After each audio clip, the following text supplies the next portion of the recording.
Liam had hidden cameras installed throughout the house. He was certain that the new nanny, like all the previous ones, would eventually prove to be a fraud. But the recordings showed something entirely different. His 3-year-old son doing something he never imagined, and it broke him inside. Liam O'Connell was 30 years old and had everything money could buy. A grand Georgian townhouse in Dalkey, imported cars, a bank account that grew each month. But no fortune could bring back what he had lost 8 months ago. The peace, that simple, everyday peace that vanished when his wife, Aoife, died in an accident. Now he lived alone with Finn, his 3-year-old son, a boy with enormous eyes who looked more and more like his mother every day. And that resemblance was a knife in Liam's heart every morning. "I need another nanny," he had told his assistant 2 days ago. It was the 13th in 8 months. Liam always found reasons to dismiss them. They arrived late, were constantly on their phones, didn't follow instructions, or simply didn't inspire his trust. The truth was more complicated than that. He couldn't bear to see another woman caring for his son. Every hug a nanny gave Finn shattered him, because that hug should have come from Aoife. But Aoife wasn't there anymore, and Finn needed someone. That Monday morning, Liam walked downstairs, adjusting his tie. The silence hit him as always. Before, there had been laughter, music, life. Now, only echoes. Mr. O'Connell, Mrs. Murphy, the housekeeper, appeared, wiping her hands on her apron. "Finn has already had breakfast. He's in his room playing." "Alone?" "Yes, sir. As you requested. No television, no tablet, just his toys." Liam nodded, ignoring the small knot in his stomach. It was better this way. Finn needed to learn independence early. The world wasn't kind to the weak. "What time does the new nanny arrive?" "At 10, sir." "Asoise Kelly." Liam checked his watch. He had 40 minutes before heading to the office. Enough time to lay down the rules from the start. He went up to Finn's room. His son was on the rug, surrounded by colorful blocks, building something that looked like a tower. "Good morning, Finn." The boy looked up. Those honey-colored eyes, identical to Aoife's, regarded him cautiously. "Good morning, Daddy." Liam sat on the bed, not on the floor next to his son. There was a distance between them that he himself had created, brick by brick, day after day. "A new nanny is coming today. Her name is Sawersh." Finn nodded slowly, already accustomed. "Nannies came and went like the seasons. I need you to behave well." "I always behave well, Daddy." And it was true. Finn was quiet, almost too quiet for a 3-year-old. He didn't throw tantrums, didn't cry, didn't ask for anything. Sometimes, Liam wondered if it was normal, if such a young boy should be so contained. "I know, son, you're a good boy." Finn offered a small smile that vanished almost immediately. Liam wanted to say more, wanted to hug him, ask how he was, if he missed his mother, but the words got stuck, as always. There was an invisible wall between them that he didn't know how to tear down, or perhaps lacked the courage to try. "I'll be home tonight. Bye, Daddy." And so, without another word, Liam left the room, closed the door behind him, and leaned against the hallway wall, taking a deep breath. Why was it so difficult? Why did every interaction with his son feel like walking on broken glass? He went downstairs and was about to leave when the doorbell rang. It was 9:30, half an hour early. Liam opened the door with a furrowed brow. Unpunctuality was a serious offense, but arriving too early also showed a lack of respect for others' time. In front of him stood a woman of about 29. Brown hair pulled back in a simple bun, no excessive makeup, clean jeans, and a white shirt. She carried a worn backpack on her back. "Good morning, I'm Sawersh Kelly." Her voice was soft but firm. She looked directly into his eyes, without averting her gaze. "You're early. The time was 10. I know, I apologize. The bus arrived earlier than expected, and I preferred to wait here than walk around the neighborhood." At least she was honest. Liam opened the door completely. "Come in." Sawersh entered, looking around with contained curiosity. There was no astonishment on her face at seeing the luxurious house, no intimidation, just quiet observation, like someone practically assessing a new environment. "Please, sit." Liam pointed to the sofa, then sat opposite her. "Did you bring references?" "Yes, sir." Sawersh took a folder from her backpack. Liam examined the papers carefully. 3 families, positive comments. One letter mentioned 2 years of full-time care for young children. "Why did you leave that job? 2 years is a long time." "The family moved to the UK. They offered for me to go with them. But I have responsibilities here I can't abandon." "What kind of responsibilities?" There was a brief pause. Sawersh maintained her composure, but something crossed her eyes. "Pain, perhaps, or worry. I look after my mother. She's ill. What's wrong with her? Cancer. Liam nodded slowly. I'm sorry. Thank you. Silence settled between them for a moment. Liam continued. My son, Finn, is 3 years old. He lost his mother 8 months ago. He's a quiet boy. A pause. Too quiet. I understand. The rules are simple. Liam pulled out a printed sheet. Rigid schedules. No sweets between meals. A maximum of 1 hour of educational television. No tablet. Structured activities. He paused, looking directly at her. And above all, professionalism. You are not his friend. You are responsible for him. Sawers took the sheet and read it carefully. Her expression didn't change, but Liam saw her fingers tighten slightly around the paper. Any problems? No, sir. But I have a question. Go ahead. May I hug him? The question took Liam by surprise. What do you mean? Finn, if he needs to, if he falls or gets scared, may I hug him? I don't see that on the list. Liam felt something clench in his chest. Why did that question bother him so much? I suppose so, if it's necessary, and if it's not necessary, but he asks. Why would he ask if it's not necessary? Sawers looked at him directly. Because sometimes children need affection for no reason, just because they are children. There was something in the way she said it. It wasn't a challenge, but it wasn't submission either. It was simply the truth, stated with absolute calmness, like someone stating the obvious. Do what you deem appropriate. Liam replied with more coolness than he intended. But remember, you are here to care for him, not to replace his mother. I am not here to replace anyone, Mr. O'Connell. I am here to care for a boy who lost his mother. There is a difference. Liam clenched his jaw. This woman was direct, perhaps too direct, but there was something in her honesty that was both refreshing and irritating. He couldn't decide which predominated. The salary is what we agreed upon over the phone. Cash payment. Every Friday, Monday to Friday, 8 a.m. to 6 p.m., weekends off. Perfect. One more thing. Liam stood up. You are the 13th nanny in 8 months. All promised to follow the rules. None lasted more than a month. Not through any fault of mine, but because they didn't do the job properly. Sawers also stood, meeting his gaze. With all due respect, Mr. O'Connell, I don't know the circumstances of the previous nannies, but what I do know is that every child deserves to be cared for with dignity and affection, not just with rules. If that's a problem for you, perhaps I'm not the right person for this job. The silence that followed was dense. Liam was not used to being spoken to like that, especially not by employees who needed the job. He should dismiss her right now, before she even started. But something stopped him. Perhaps it was the conviction in her eyes. Perhaps it was the exhaustion of looking for the 14th nanny. Or perhaps, in a buried corner of his heart, he knew she was right. You're hired. Start now. For the first time, Sawers smiled. It was a small, but genuine smile, transforming all the harshness of the previous moment into something lighter.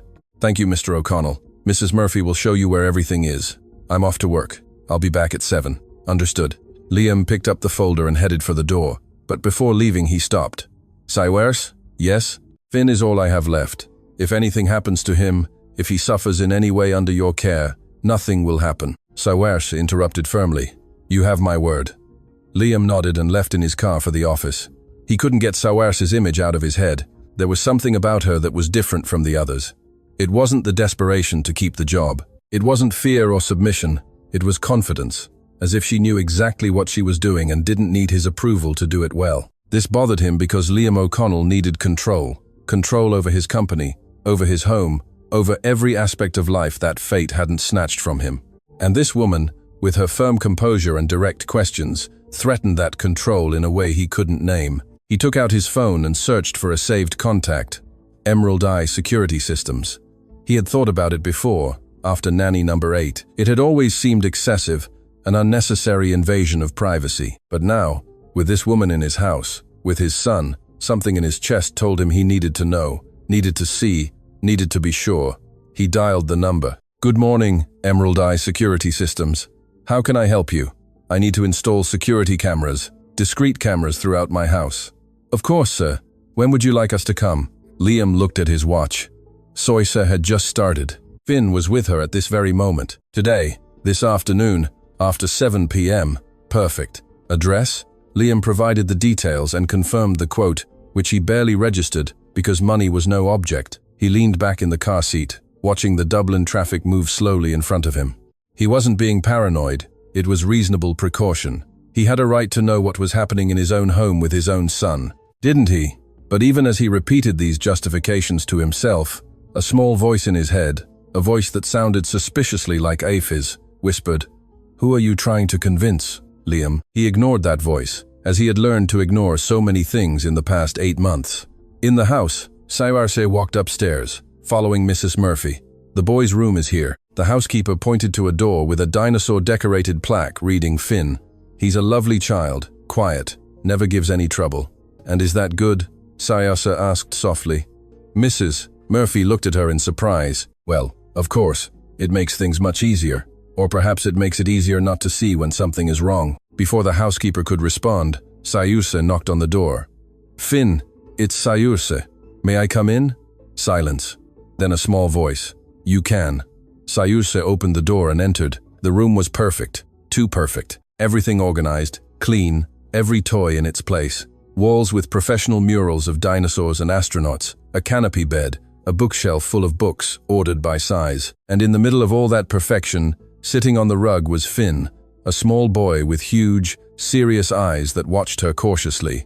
"Hi, Finn." Saoirse knelt down to his level, without getting too close. "Nice to meet you. I'm Saoirse, and I'm going to look after you." The boy nodded, but said nothing. "What are you building?" "A tower. It's getting quite tall." "What's it for?" Finn thought for a moment. "So my mummy can see me from heaven?" And at that instant, Saoirse's heart broke and mended at the same time, because she understood everything she needed to know about that boy, and about the man who had hired her. This wasn't going to be an easy job, but it was going to be necessary. The technicians arrived at 7:30. Liam was waiting anxiously at the door. "Good evening, Mr. O'Connell." 3 men in blue uniforms with equipment boxes. "Come in quickly and quietly. My son is asleep upstairs. Understood? Where do you want the cameras?" "Everywhere." Liam showed them the blueprint marked with red circles. Living room, kitchen, garden, playroom, hallways, complete coverage, and the boy's room. Liam hesitated. Crossing that line seemed wrong, but he thought of Finn, of everything that could happen without him knowing. There too, but very discreetly. 2 hours later, everything was installed. Tiny cameras in smoke detectors, clocks, ceiling corners, invisible to the inattentive eye. The technician showed him the system on the laptop. "You can see everything in real time. 30 days of recordings, access via mobile, tablet, any device." Liam watched the 8 small windows on the screen. Empty living room, dark kitchen, Finn's room where his son slept. Absolute control. Why then did he feel that weight in his stomach? "Does it have audio?" "Yes, sir." "High definition." "Perfect." When the technicians left, Liam stood looking at the screens. He poured himself a measure of whiskey. "It's for his safety," he said to the empty room. But Aif's voice whispered from somewhere inside him. "Or are you afraid she'll do what you can't?" He drank the whiskey and turned off the lights. The next morning, Liam woke at 6. He had dreamed of Aif, looking at him with disappointment. He went down to the kitchen and opened the laptop. The 8 windows appeared. At 7:30, Saoirse came out of her room. Liam saw her in the hallway, barefoot, in pajamas, hair disheveled, normal, human. 15 minutes later, she came down, already dressed, entered the kitchen, and was surprised to see him. "Good morning, Mr. O'Connell. I didn't expect to find you here. Work to review." Silence as Saoirse took ingredients from the fridge. "What time does Finn wake up?" "Between 8 and 8:30. "May I make his breakfast to establish a routine?" Liam nodded, watching her move around the kitchen confidently, but without invading his space. There was something about her that was hard to name, a kind of calm presence that didn't need approval to exist. "I'm off," he announced, closing the laptop. "I'll be back at 7. In the car, he immediately opened the app. There was Saoirse cooking, humming softly. Throughout the morning, between meetings at the office, he checked the cameras every 15 minutes. Like an addiction, he didn't allow himself to question. At 8:20, he saw Saoirse go upstairs. He switched to the bedroom camera just as she entered. Finn was awake, hugging a green plush dinosaur. "Good morning, Finn." Saoirse's voice sounded warm on the audio. "Did you sleep well?" The boy nodded without saying anything. "Are you hungry?" Another nod. "I made scrambled eggs. Do you like them?" Finn finally spoke. "My mummy made them with cheese." Liam tensed. Here it came. Saoirse would say something inappropriate, minimize the boy's pain, or worse, try to put herself in Aif's place. But what she said surprised him. "You know what? I have no idea how she made them, but if you tell me, I can try to make them similar. What do you think? Finn looked at her with those big, cautious eyes. Really? Really? You're the expert. I'm just the new cook who needs to learn. For the first time, Liam saw his son smile.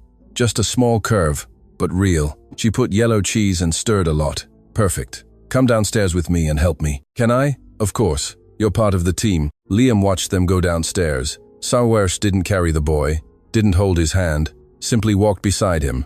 In the kitchen, she sat him on a high stool. All right, chef, tell me what to do. Finn, with absolute seriousness, took command. More cheese. My mummy put a lot. You're demanding, Saoirse teased. You remind me of my little brother. You have a little brother? I do. He's grown up now, 17 years old. And your mum? Saoirse's smile became melancholic. Liam turned up the volume. My mum is sick, so I work to help her. Is she going to die like my mummy? The direct, brutal question in its innocence made Liam hold his breath. Saoirse knelt before Finn, looking him in the eyes directly. I don't know, little one. I hope not, but she is very ill. Do you get sad sometimes? Yes. But I'm also grateful for every day I spend with her, because time together, even if it's difficult, is a gift. I miss my mummy every day. I know, love. Saoirse took a deep breath. And it's okay to miss her. You don't have to hide it. My daddy says I need to be strong. And you are. But being strong doesn't mean not missing someone. It means continuing even when it hurts. It means allowing yourself to feel everything you need to feel. Finn pondered, his eyes glistening with unshed tears. Can I hug you? Liam saw Saoirse swallow hard, moved. Of course, you can. And his son, that boy who had barely let anyone touch him in months, threw himself into the arms of this woman he barely knew, clinging to her like a lifeline in a storm. Liam had to close his phone. His hands were trembling. It wasn't what he expected to see. It wasn't manipulation.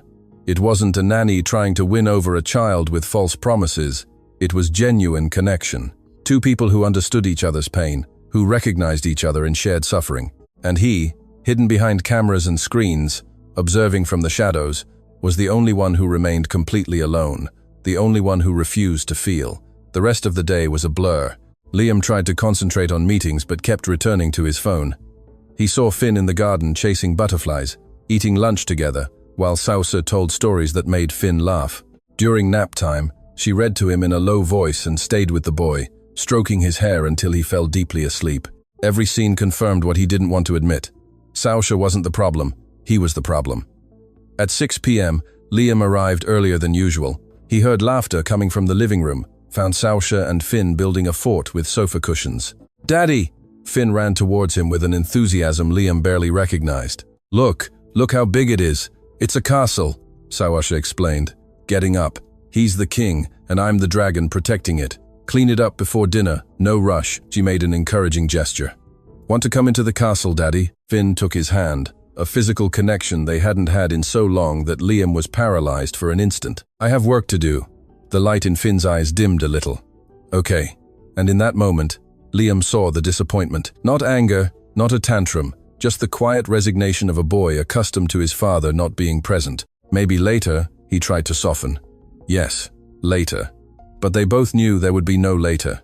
Liam went up to his office and closed the door. He opened his laptop. The 8 windows appeared.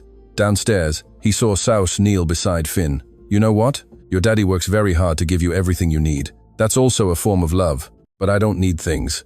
I just need him. The words were a direct punch to Liam's heart. I know, love, and I'm sure he needs you too. Sometimes adults don't know how to say it. Do you think my daddy loves me? I am absolutely certain of it. How do you know? By the way, he looks at you when he thinks you're not paying attention, as if you're the most important thing in the world. Liam felt tears burn his eyes. It was true, and Saoirse had noticed because she paid attention. She really paid attention. That night, after Finn had dinner and went to bed, Liam went downstairs for water. He found Saoirse doing dishes. Mrs. Murphy can do that tomorrow. It doesn't bother me. It relaxes me, helps me think. Silence. The running water was the only sound in the dark kitchen. He had a good day, Liam commented, each word seeming forced. Finn. I saw he was different, happier. Saoirse looked at him sideways, slowly wiping her hands. He's a wonderful child. He just needed permission to be a child again. What does that mean? She turned to face him. There was something firm in her posture. With all due respect, Mr. O'Connell, Finn has been trying to be the strong adult you need him to be, but he's 3 years old. He needs to be vulnerable, to play, to laugh, to cry if he needs to. He needs to know that it's okay not to be okay all the time. I never asked him to be strong. Perhaps not with words, but children read more than we say. They read what we are. Liam gripped the glass of water in his hand. You know nothing about my life. You're right.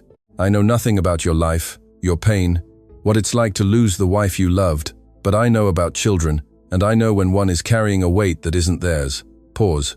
Good night, Mr. O'Connell. As she went upstairs, Liam stood in the dark kitchen, the glass of water forgotten in his hands. Later, back in his office, Liam opened the cameras again. It was an obsession now, a compulsion he no longer knew how to control. In Finn's room, he saw Saoirse enter. His son was lying down but awake. I can't sleep. Do you want me to stay a bit? Yes. Saoirse sat in the chair beside the bed. What are you thinking about? Silence. Then, do you think my mummy can see me from heaven? I'm absolutely sure she can. And do you think she's proud of me? Why wouldn't she be? You're brave, kind, intelligent, because sometimes I do bad things. Like what? Finn lowered his voice, as if confessing a terrible secret. Like wishing someone else was my mummy? Because I really miss having one. Does that make me a bad person? Liam felt the air leave his lungs. The world stopped. His son had carried this guilt, this impossible weight, and he hadn't noticed. He had been so lost in his own suffering that he hadn't seen his son's suffering. Finn, look at me. Saoirse knelt by the bed, holding the boy's little hands. Missing having a mummy is never a bad thing, never. And it's okay if sometimes you wish someone would fill that empty space in your heart. Your mummy would understand that completely. She would want you to be happy, to have people who love and care for you. Truly, true love isn't jealous. It only wants the best for the other person. So it's not bad that I like you. Saoirse quickly wiped away a tear. Not at all. I'm honored. Will you stay? I don't know what will happen in the future, but while I'm here, I promise to take care of you the best way I can. A real promise? A real promise. Finn closed his eyes peacefully. Saoirse stayed there, humming a soft tune until the boy fell deeply asleep. Liam closed the laptop, leaned back in his chair, and looked at the ceiling. The cameras had shown him exactly what he needed to see, but it wasn't what he expected. There was no neglect, no manipulation, no danger. There was love. Simple, honest, selfless love, and there was the truth he had avoided for 8 months. His son was healing, but he wasn't. Because while Finn learned to open up again, to trust, to feel, Liam remained enclosed behind walls he himself had built. And the cameras, he thought bitterly, they were just another wall. 3 weeks passed since the cameras were installed. 3 weeks during which Liam became a ghost, physically present, absent in what mattered. He arrived early, locked himself in his office, reviewed the recordings. During the day, he constantly monitored the cameras between meetings. He came home late when Finn was already asleep and watched everything again. Are you all right, Liam? His partner Declan asked one morning, his voice genuinely concerned. Perfectly, Liam lied. But he wasn't. He was addicted to the screens that showed him the life he refused to truly live. And every day, the images showed the same thing. Saoirse was genuine, patient, loving, everything Liam didn't know how to be. One early Saturday, reviewing recordings from the previous day, he saw something that paralyzed him. It was Friday afternoon. Saoirse and Finn were drawing with crayons in the garden. His son drew stick figures. A tall man, a woman, a small boy. Who are these? Saoirse asked. My family before.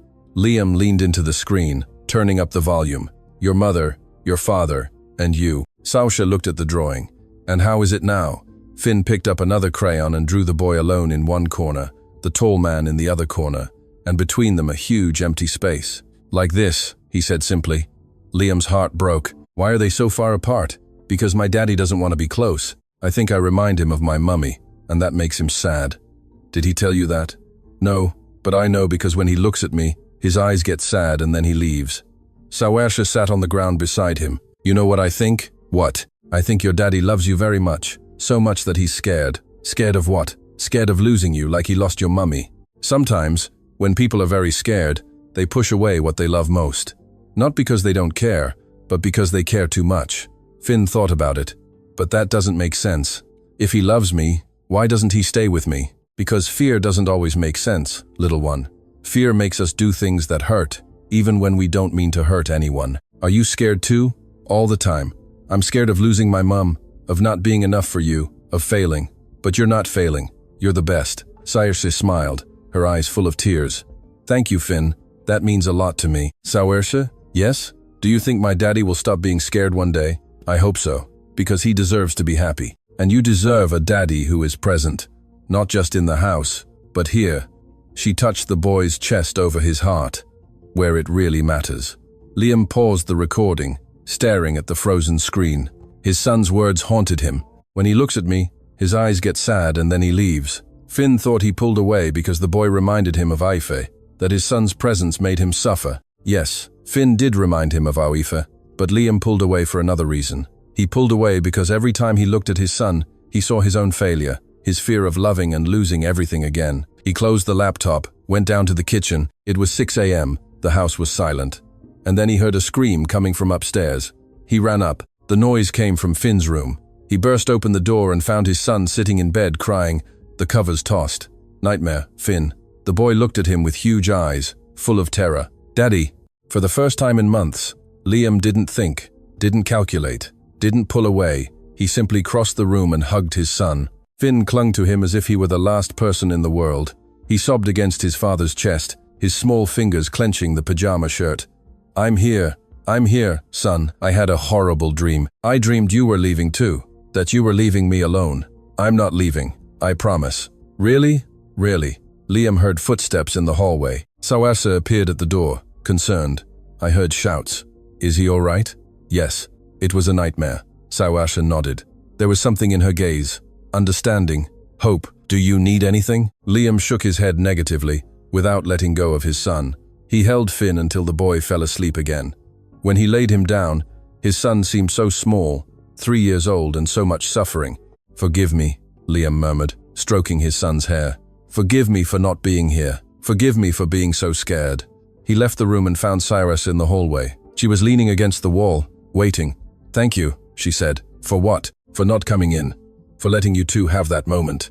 It wasn't my place. It was yours. Silence between them. Different this time. Less tense. May I ask you something? Saoirse said. You can. Why do you hire nannies if you're going to keep them all at a distance? Why don't you just stay with him? Liam felt defensiveness rise, but swallowed it.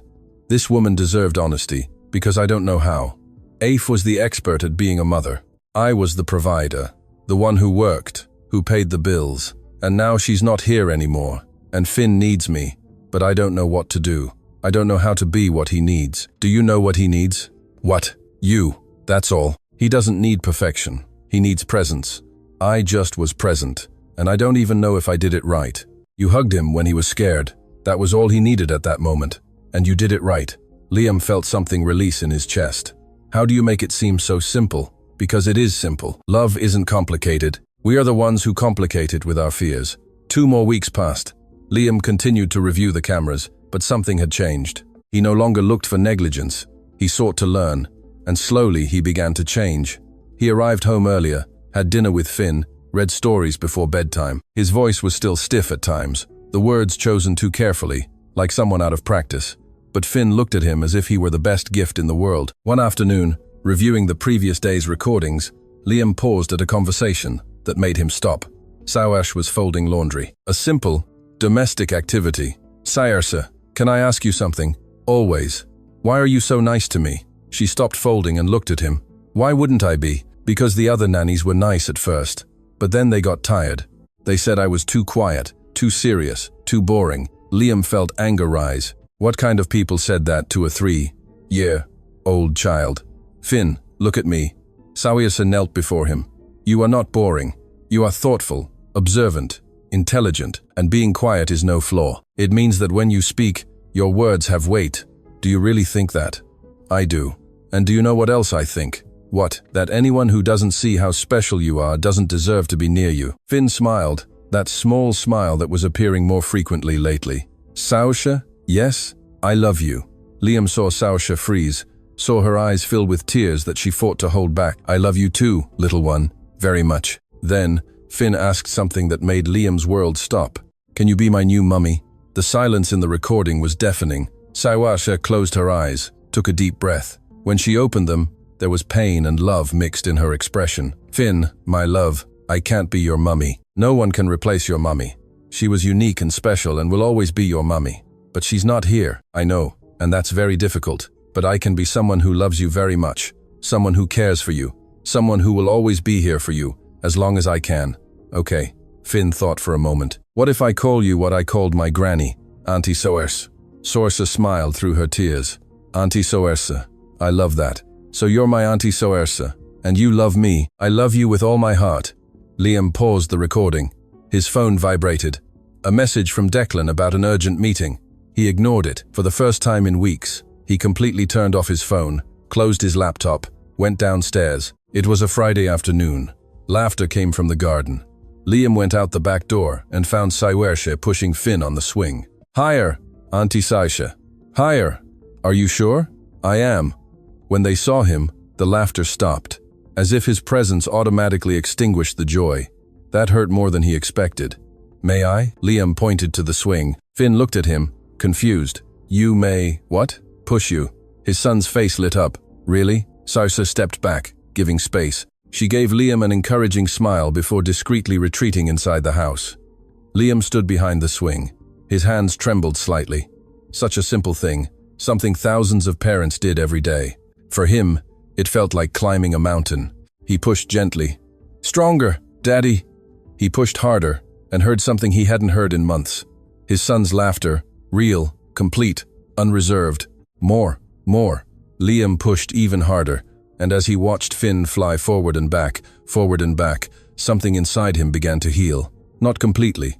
The wounds were too deep for that, but it was like a crack in the armor, a ray of light entering the darkness. After 15 minutes, Finn got off the swing and ran towards him. Daddy, can we always do this? I really liked it. Really. Finn hugged him tightly, confidently, as if he finally believed his father wouldn't disappear. Liam stood in the garden, holding his son, with the Dublin afternoon gilding the leaves around them, and said nothing. There were not enough words for what he felt. That night, after putting Finn to bed, Liam stood watching his son sleep. He felt a presence. Soerse appeared at the door. He's a good boy. He is. Thank you. You made all this possible. You showed me how. The silence that followed was different, less heavy. Liam took a deep breath. I need to confess something. He paused. I installed cameras throughout the house. I've been monitoring you since day one. He waited for the explosion. The anger, the immediate termination of the contract. Soerse merely nodded. I know. You know? I found one on the second day. The smoke detector in the kitchen had a little light blinking. I looked around and found the others. Liam was speechless. And you didn't say anything? No, because I understood it wasn't about me. It was about you, trying to maintain control over something when everything else seemed out of control. You must have been furious. Probably. A nod. But I also know what fear is, and I recognize someone drowning in it. Why did you stay knowing I was monitoring you? Because Finn needed me. A pause. And honestly, I believe you did too. Liam felt tears prick his eyes. He hadn't cried since the funeral.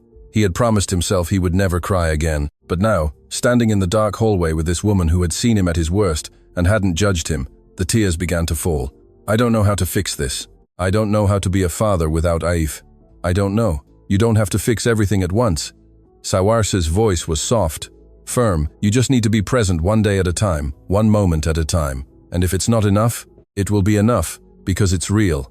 And it's all Finn needs. The confession about the cameras changed something between Liam and Soerse. It wasn't exactly trust. It was a mutual understanding, a recognition that both were fighting their own battles while trying to give Finn what he needed. The following Saturday morning, Liam made a decision that both terrified and liberated him. He called the security company. I need all the cameras removed. All of them? Mr. O'Connell? Are you sure? Completely. Is there a problem with the system? The problem is me. Silence on the other end of the line. Understood. We'll send a team this afternoon. When he hung up, he felt the weight of the phone in his hand. That device that had been his window into a life he refused to truly live. He opened the camera app one last time. 8 windows showing the empty house, the silent living room, the tidy kitchen, the garden in the morning sun, Finn's room with the bed perfectly made by Mrs. Murphy, and he realized. The cameras only showed empty spaces. They didn't show love. They didn't show connection. They only showed absences. He closed the app and deleted it from his phone. He breathed. The technicians arrived at 3 p.m. Liam supervised every camera being removed. The fake smoke detector in the kitchen, the clock in the living room, the tiny lenses hidden in the corners. When they finished, the house seemed different, lighter, as if it had been holding its breath for weeks and could finally exhale. Saoirse watched from the stairs, saying nothing, but her eyes said everything. That night, Liam decided to do something he hadn't done in 8 months. He stayed home the entire weekend, no work, no excuses, and Saoirse, who technically had her weekends free, stayed too. Just in case you need anything, she had said. But they both knew she stayed, because this broken family needed her, and perhaps she needed them too. On Sunday morning, Finn came downstairs with his plush dinosaur under his arm. "Daddy, aren't you going to work today?" "No, champ. Today I'm staying with you." His son's eyes lit up with cautious hope, as if he didn't dare to fully believe it. "Really? Really? What do you want to do?" Finn thought with the seriousness of someone considering the most important question in the world. "Can we go to Phoenix Park? To see the ducks?" Liam felt a pang in his chest. That park, the one he and Aoife frequented every Sunday before the accident, which he had religiously avoided for 8 months because every bench, every tree, every path was saturated with memories. "Of course, let's go to the park." The three of them went. Liam drove, Saoirse in the passenger seat, Finn in the back in his car seat, making up a wordless song. When they arrived, Liam sat in the car for a moment, hands on the steering wheel, breathing. "Are you all right?" Saoirse asked softly. "This used to be our place, Aoife's and mine. We came here when we were dating, and then we brought Finn. Do you want to go somewhere else?" Liam looked in the rearview mirror. Finn was already unbuckling his seatbelt, excited, looking at the lake where the ducks swam. "No, it's past time to come back." They got out of the car. Finn immediately ran towards the lake, stopping right at the edge, exactly as Aoife had taught him. Never go past the stones without an adult. Liam and Saoirse walked behind him. "Look, Daddy, there are baby ducks." And there were a mother duck followed by 5 small ducklings swimming in a perfect line. "They're beautiful." Liam knelt beside his son. "Can we feed them?" "I didn't bring bread." Finn's face fell a little. "My mummy always brought bread." Before, Liam would have changed the subject, diverted the conversation, protected himself and his son from any mention of Aoife. But now he took a deep breath and said, "You're right. Your mother never forgot the bread for the ducks. She was more organized than I am." Pause. "Do you miss her? Every day? Then why do we never talk about her?" The direct, honest question broke something inside Liam. "Because it hurt too much, and I thought if I didn't talk about it, it would hurt less, but I was wrong. Can we talk about her now?" "We can talk about her whenever you want." Finn looked at the ducks for a moment. "Do you remember when my mummy fell in the lake?" Liam laughed, a genuine laugh that surprised even himself. "How could I forget? She was trying to get your ball and slipped. She came out completely soaked and laughing. Your mummy always laughed at herself. I remember that too. You were 2 years old, Finn, but your mummy told that story all the time." They spent the next hour walking through the park. Liam told stories about Aoife. Some Finn vaguely remembered, others were new to him, and with each story, something inside Liam began to release.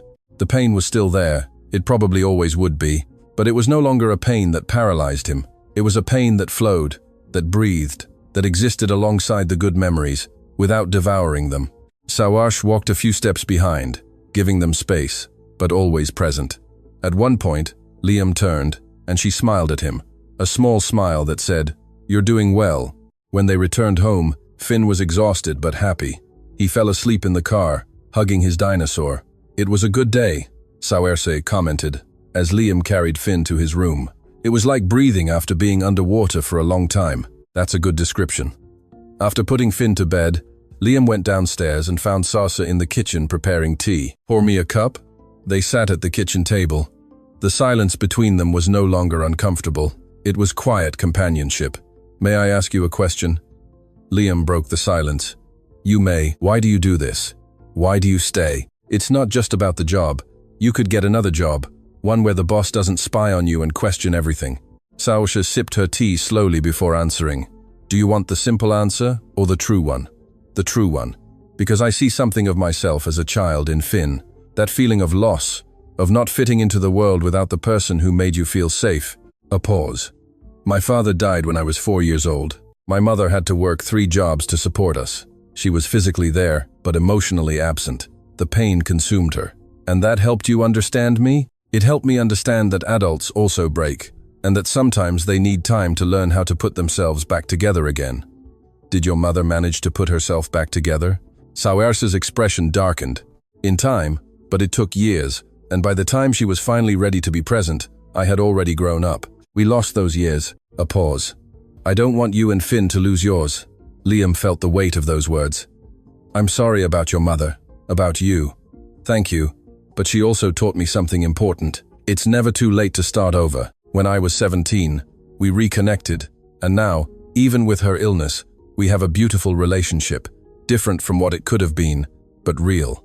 How much time do the doctors give her? Sauce looked at her cup. 6 months. That was 8 months ago.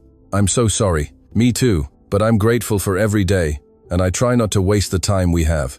Is that why you work? To pay for her treatment? Mainly. The medicines are expensive. I want her to be comfortable. Do you have help, family? My brother Cillian does what he can, but he's 17, still in school. I don't want him to carry that burden. Liam thought of his own bank account, of the money he had that had never filled the emptiness in his chest. If you need help, financial support for your mother, just ask. Saoirse looked up, surprised. I can't accept that. Why not? Because I didn't come here looking for charity. It's not charity, it's gratitude for what you've done for Finn, for me, Liam. A pause. Thank you for the offer, truly, but I prefer to earn things. You are earning it, believe me. That night, Liam couldn't sleep. He went up to his office and, instead of opening his laptop to review cameras that no longer existed, he took a box from the wardrobe, Alpha's box. He hadn't opened it since the funeral. Inside were photos, letters, small objects she had kept, a cinema ticket from their first date, a napkin from the restaurant where he proposed, the positive pregnancy test when they found out Finn was on the way. Liam took out each object carefully, as if they were crystal fragments that could break if touched too hard. At the bottom of the box was a sealed envelope with his name written in Aife's handwriting. His blood ran cold. He didn't remember that letter. He opened it with trembling hands. My love, it began. If you are reading this, it's because something has happened to me, and I know you're broken. I know you. I know your first instinct will be to close yourself off, to protect yourself, to build walls so high that no one can hurt you again. But please, please, don't do that. Finn needs you. He needs the man I knew. The man who laughs, who burns the cake trying to make pancakes. The man who cries at the cinema, even pretending not to. The man who loves so deeply that he's scared. Don't let fear steal our son from you. Don't let it steal your life. And Liam, if you ever find someone who makes you smile, or who makes Finn smile, don't feel guilty. I want you both to be happy. It's my only request. Live, please. Live truly. I love you. I will always love you. Aif. Tears fell onto the paper, blurring some words, but Liam had already read them, had already absorbed them. Aif knew. She always knew exactly who he was and loved him. And in her last letter, she didn't ask him to remember her with pain. She asked him to live. Liam cried for hours. He cried for Aife, for Finn, for all the lost time, for the fear that had governed his life for 8 months. When he finally calmed down, he felt something different, lighter, as if he had been carrying a backpack full of stones, and someone had finally given him permission to set it down. He went downstairs. It was almost 4 a.m. He went to Finn's room and entered silently. His son was sleeping deeply, surrounded by plush dinosaurs and rumpled covers. Liam sat in the chair beside the bed, the same one where Saoirse sat so many nights. I promise you something, he whispered in the darkness. I will be truly here, not just in the house, but here with you. I will learn to be the father you deserve, and I will let love be greater than fear. Finn stirred in his dreams, mumbling something unintelligible. Liam reached out and stroked his son's hair tenderly. Your mummy loved you so much, and I love you too. Always have. I was just lost, but not anymore. The next morning, Liam woke up in the chair beside Finn's bed. The sun streamed through the window. His neck was stiff from the uncomfortable position, but Finn was awake, looking at him with wide, surprised eyes. Daddy, did you sleep here? I did. Oh, why? Because I wanted to be near you. Finn smiled. A full, unreserved smile that Liam hadn't seen in months, and threw himself into his father's arms. I love you, Daddy. I love you too, champ. More than words can say. They went down together for breakfast. Saoirse was already in the kitchen. Good morning. She smiled as they entered hand in hand. Good morning, Liam replied, and for the first time in 8 months, he felt it was true. What do you want for breakfast? he asked Finn. Pancakes, the ones my mummy made. Liam looked at Saoirse. She nodded, with silent encouragement. Let's try together, you and I. What do you think? Let's. It was a wonderful disaster. They burned the first 3. The 4th was raw in the middle, but the 5th was almost perfect. We did it, Daddy, we did it. And as Finn ate his imperfect pancake with pure happiness, Liam looked at Saoirse across the table. Thank you, he mouthed silently. She nodded. You're welcome. But they both knew it was much more than that. It was an acknowledgement that sometimes people need mirrors to show them who they can be, not just who they are. And Saoirse had been that mirror. Now it was up to Liam to look at the reflection and choose to become the man he wanted to be. 6 weeks passed since Liam removed the cameras, 6 weeks of learning to be a father. It wasn't easy. There were days when everything flowed and days when fear tried to drag him back to old patterns. But every time he felt the urge to pull away, he remembered Aif's letter. Don't let fear steal our son from you. One Friday afternoon, Liam arrived home early. He had cancelled a meeting to be at Finn's birthday the next day. Months ago, this would have been unthinkable. Now he understood that work would be there tomorrow. His son's childhood would not. He entered the house and heard voices in the living room. That's right. Very good. Now fold it here. That's nice, Auntie Saoirse. It's perfect. Liam entered and found his son surrounded by colored paper, safety scissors, and glue. He was making something that looked like a card. Daddy, you're home early. I said I would be. Liam knelt beside him. What are you making? Finn quickly covered his project with his hands. It's a surprise for tomorrow. Ah, so I can't see it? No, you have to wait until my party. Liam smiled. Seeing his son so animated, so alive, was a gift he would never take for granted again. That night, while Finn slept, Liam and Saoirse folded napkins for the party. Are you nervous? She asked. A bit. It's the first party since Aufe. He paused. But I'm also excited. Do you want me to stay tomorrow? We both do. You're part of us. Saoirse smiled, but there was sadness in her eyes. What's wrong? Liam asked. Nothing. I was thinking about my mum. I wish she could meet Finn. How is she? Weaker every day.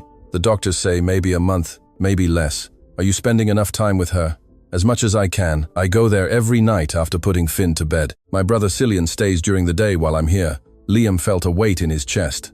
Saoirse, if you need to take some time off. No. Being here helps me. Seeing Finn grow. Seeing you two reconnecting. It gives me hope. It reminds me that after loss, life can continue. It can be beautiful again. The next day, the house filled with colors, balloons, and children. Liam had carefully prepared everything. A clown, a dinosaur, piñata, plenty of food. Finn was radiant, running, laughing, non-stop.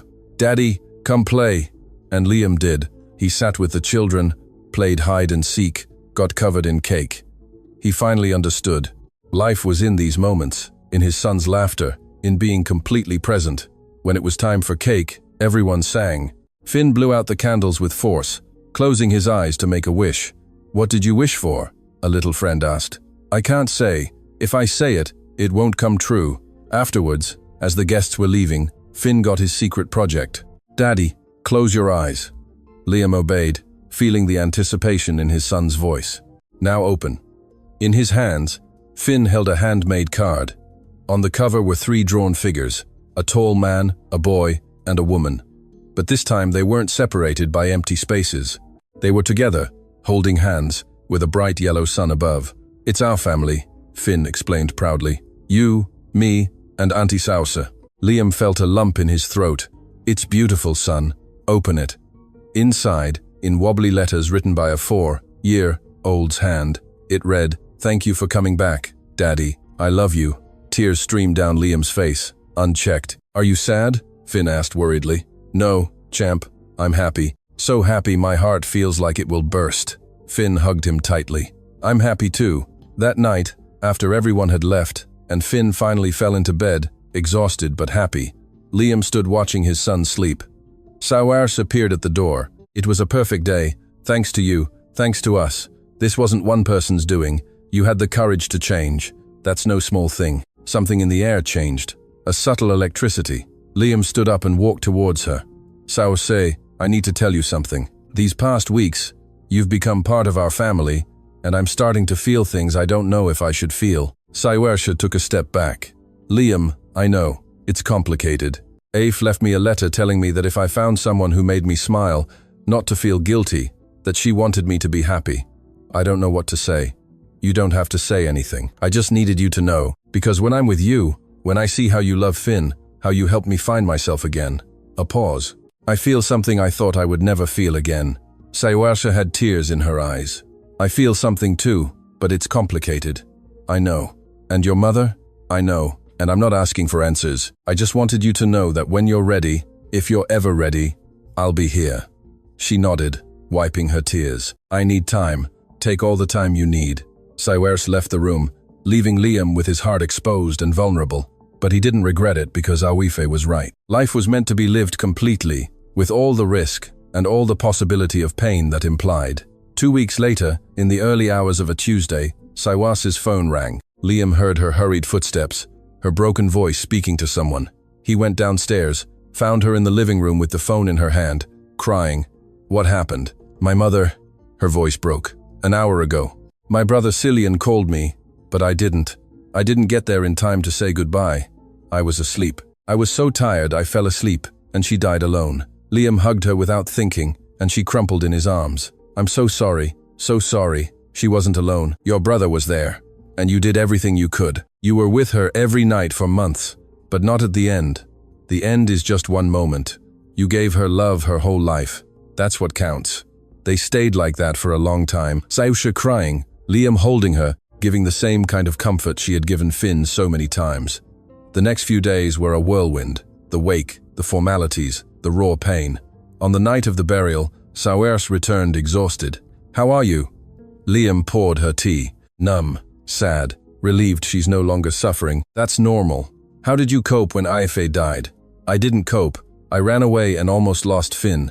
You showed me another way. I don't know if I can do this. You don't need to know now. You just need to breathe. One moment at a time. The next day, Saoirse, she needed time. That she couldn't work while processing everything. You can take all the time you need, Liam replied. Your job will be here when you come back. And what if I don't come back? The question hit him like a punch. But he understood. Then I'll understand. And I'll always be grateful for what you did for us. 3 weeks passed without Saoirse. Liam hired a temporary nanny, but it wasn't the same. Finn constantly asked, when is Auntie Saoirse coming back? Soon, I hope, because we need her too. One afternoon, Liam was in his office when something prompted him to open his computer, specifically a folder where he had saved a single clip from the cameras before deleting everything else. The conversation where Finn confessed feeling guilty. But opening the folder, he saw another file, one he didn't remember saving. He opened it. It was from Saoirse's first week, the camera in Finn's room. His son was alone, building towers with blocks, and talking to someone who wasn't physically there, but who lived in his heart. Mummy, today I met someone new. Her name is Saoirse. She's nice, not like you. No one is like you, but she's nice in her own way. Liam felt his heart stop. His son had been talking to Awife all this time. Daddy is still sad, and I am too. But Auntie Saoirse says it's okay to be sad, that I don't have to hide it, that tears are like rain, they clean everything, and then the sun comes out.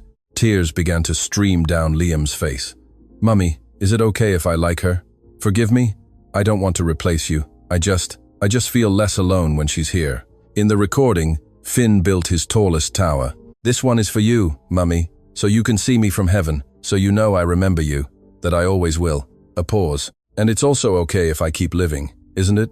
Because sometimes I'm afraid to be happy, like I'm betraying you. Liam paused the video. He couldn't watch anymore. Not through the tears that blurred his vision. His son, his small son, had carried the same guilt, the same fears as him, and Liam had been so lost in his own pain that he hadn't seen, until Saoirse arrived and showed them both that they could heal, that they could continue to love Awife while also allowing themselves to live. That night, Liam picked up the phone and called Saoirse. Hello? She answered with a tired voice. Hello, how are you? Surviving. I need to show you something. Can you come over?